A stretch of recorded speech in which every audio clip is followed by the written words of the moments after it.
Hey guys, thank you for tuning in once again and watching Vama Love 2.0. We're so glad that you keep on watching, and thank you to the new subscribers and new page likes and comments that we've been receiving on this page.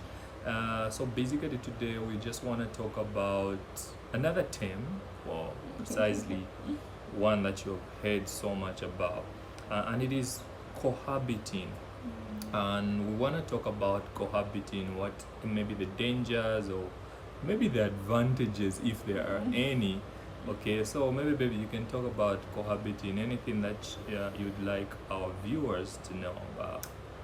Well, I think from my point of view, I don't know about an advantage, but I think that when people begin to cohabit, especially early in the relationship before they get married, of course, that's cohabiting, there is an aspect of people, it leaves a lot of room for intimacy, like marital kind of intimacy. You begin to play wife, you begin to play husband, such that when you find that it's not maybe how you had wanted it to be or what you imagined it to be, and you decide to leave, it feels more heartbreaking because you had become so intimate with your partner. And I think that's why we have a number of heartbroken young people, because we are committing so much in the early stages of dating before marriage, such that we begin to live together, doing all sorts of things together. And I think that's unhealthy for a relationship. It's very important that you and your partner only begin to stay together in marriage to avoid, fornication, to avoid all of those things before marriage. I think that's one aspect I can talk about. Actually, I was just thinking about it because those people who cohabit, they actually say one of the advantages is that you get to know the person more than you can know them if you're not actually staying together, and maybe you become more intimate than the person. So at least you know what you're gonna get yourself into before you actually commit and get married. What would you say about that? Well, I think I've heard people that say that I need an example before I can commit, but I don't think in the nature of a healthy, godly relationship, there's anything like a trial. Like, I'm gonna try it out, and then if it doesn't work, then I'm gonna back out and things like that. I think that you need to have faith in your relationship and your partner, and there's supposed to be trust, and you need to build in the relationship. And so if you begin to try everything before the marriage, there is no excitement even to look forward to the marriage, because you're like, we've been living together already, why should we even do a wedding, why should we get married, let's just continue.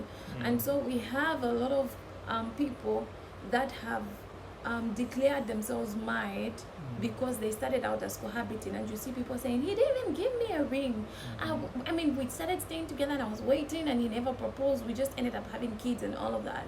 I don't think that's how it's eventually or initially supposed to be.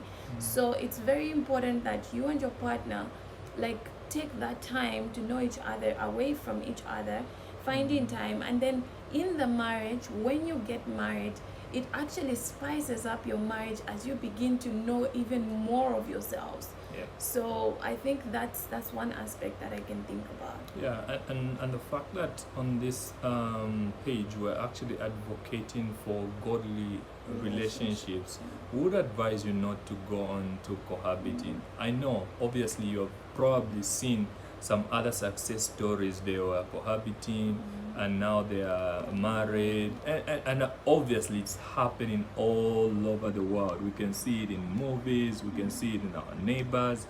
And for you as a Christian, you shouldn't look at that story and be inspired, because there are many things, like just like she said, negative things that could actually affect from that.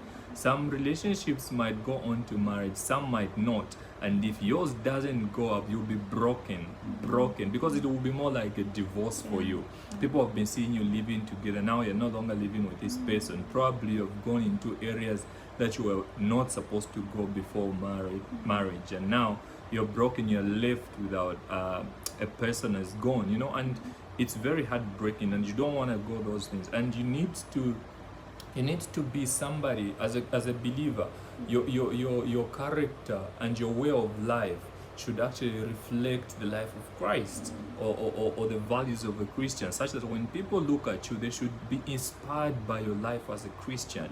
So those are not areas we are advising and advocating that you guys go into. No, there is beauty in not cohabiting. There is beauty in a relationship that just stays without cohabiting and then goes up to marriage. There's so much excitement afterwards, okay, and the discovery that you begin to have, actually those are the things that begin to strengthen your marriage afterwards. And so we're encouraging you, please do not cohabit, please.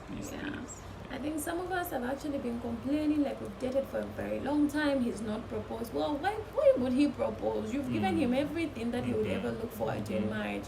Or you're saying, I was trying to propose to her, but she doesn't seem interested. Every time I bring up marriage, she doesn't seem interested. Well, she's tried you out already. She's seen that, I don't know if this is what I want. So we are limiting how much a relationship can go forward because of some of the things that we are trying out early. So for us, it's a no cohabit zone. So for healthy, godly relationship, that's what we're advocating. So thank you so much for watching. I hope you've been inspired, or at least you've learned one thing or two things or three things from this particular video. But be blessed and show Jesus in everything that you do. Bye. Bye-bye. Thank you.